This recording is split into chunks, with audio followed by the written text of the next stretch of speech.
এবছর মাধ্যমিক ফাইনাল পরীক্ষা এবং টেস্ট পরীক্ষায় কি সম্পাদ্য আসবে তাই বলছি। অন্তর্বৃত্ত অঙ্কন এবার পরীক্ষা আসার খুবই চান্স আছে। হ্যাঁ, এখান থেকে একটি অন্তর্বৃত্ত অঙ্কন আসার খুবই চান্স আছে এবং অন্তর্বৃত্ত অঙ্কন এবার আসতে পারে।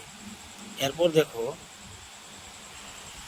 কষা থেকে 21-এ এখানে আছে মধ্য সমানুপাতি অঙ্কন, তারপর আছে বর্গমূল নির্ণয়, তারপর আছে আয়তক্ষেত্রের সমান ক্ষেত্রফল বিশিষ্ট বর্গক্ষেত্র অঙ্কন।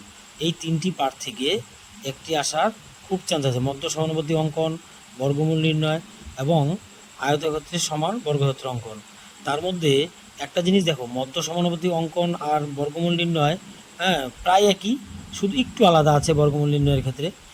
একই রকম।